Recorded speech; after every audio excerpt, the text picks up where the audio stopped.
Hey everybody, Side Gig Guy here. I'm going to talk today about the differences between earning by time and earning by order. In every market DoorDash has, you can earn by order, but in some markets they actually allow you to get paid hourly, and that's called earn by time.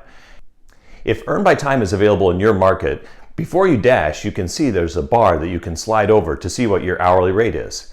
And that hourly rate will vary by where you are in the country. I just recently found out that while I'm only getting paid $12.50 here in Alabama, if I drive over to Pensacola, the hourly rate is $13.75. So don't think I'm not thinking about that, because I dash almost primarily earn by time.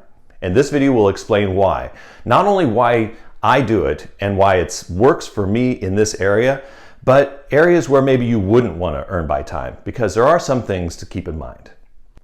There are two main reasons why you would not want to earn by time. In other words, if either of these two things is true, do not earn by time. Continue to earn by offer. Number one, if you are in a very busy zone, and by very busy I mean as soon as you drop off an order, you get another offer. Or as soon as you decline an offer, within less than 60 seconds, you get another offer. That means you're in a busy zone, and you can just cherry pick the best offers. So I don't think earning by time is really a good idea in a busy zone. Just go ahead and keep picking the best offers. Make sure you keep your acceptance rate and your completion rate up. Because like I talked about in another video, DoorDash is changing the threshold for completion rate from 80% to 90%. And if you fall below 90% in some markets, you could get deactivated. The second most important reason, and I think this reason actually trumps the first reason, is tips.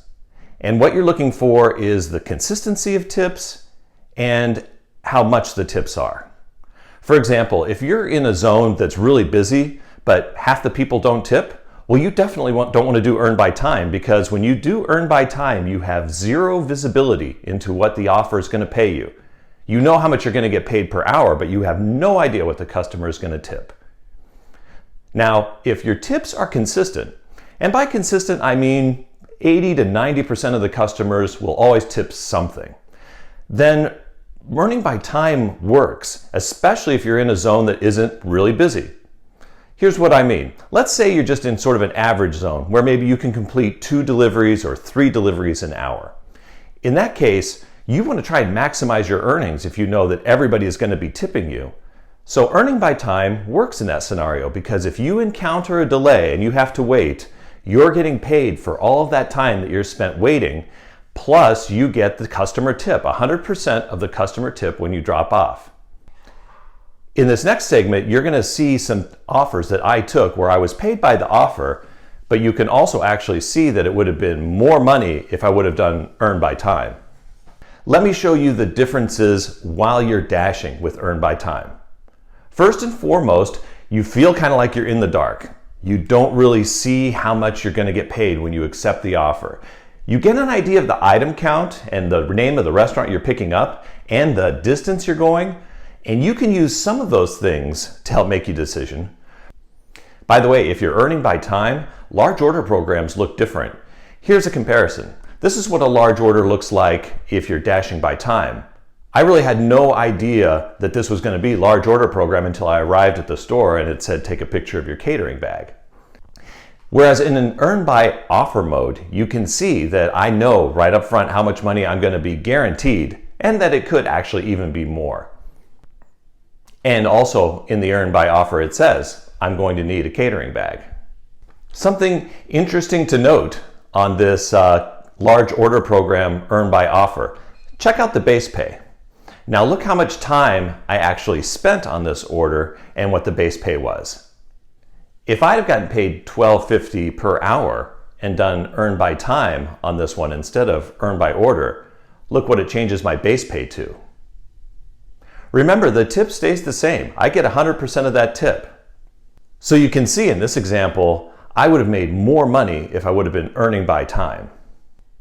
I know that DoorDashers who've been doing this a while and are experienced can get pretty good instincts about where they're going to get delayed.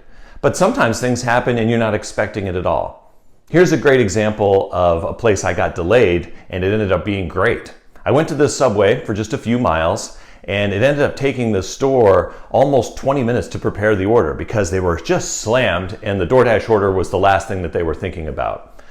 I didn't mind. I waited. And then ultimately when I got there, I got paid for half an hour's worth of work from DoorDash, and I got the entire tip. So this is totally worth it for me, especially because my zone isn't always that busy. So it might have been that I would have had to wait 15 or 20 minutes for my next order. But in this case, I got paid for half an hour. Something I've noticed recently, and I'm not 100% sure about this one, but I don't think if you're earning by time, you get shop and deliver orders. I picked up at Walgreens and dropped off. This was a diamond high pay offer of $10. $5 of it was the tip, and $5 of it was the base pay. But once again, look at the amount of time I spent on this.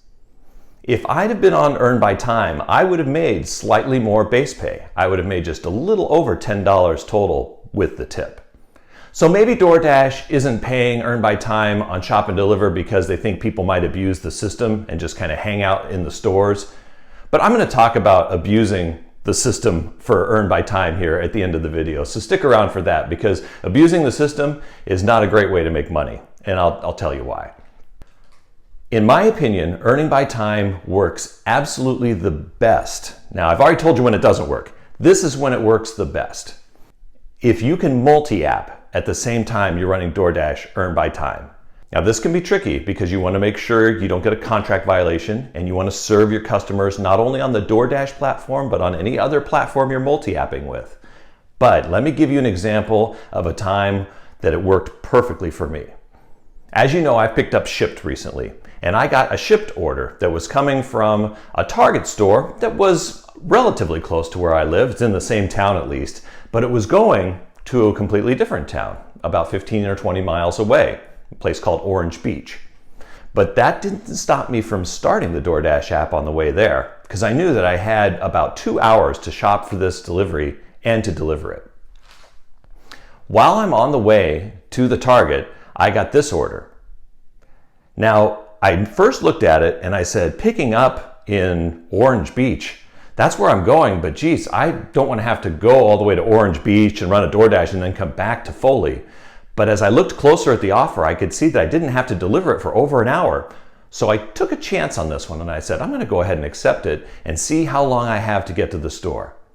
Well, after I accepted the DoorDash delivery, I could see that I had an hour to get to Orange Beach to do the pickup at Walgreens.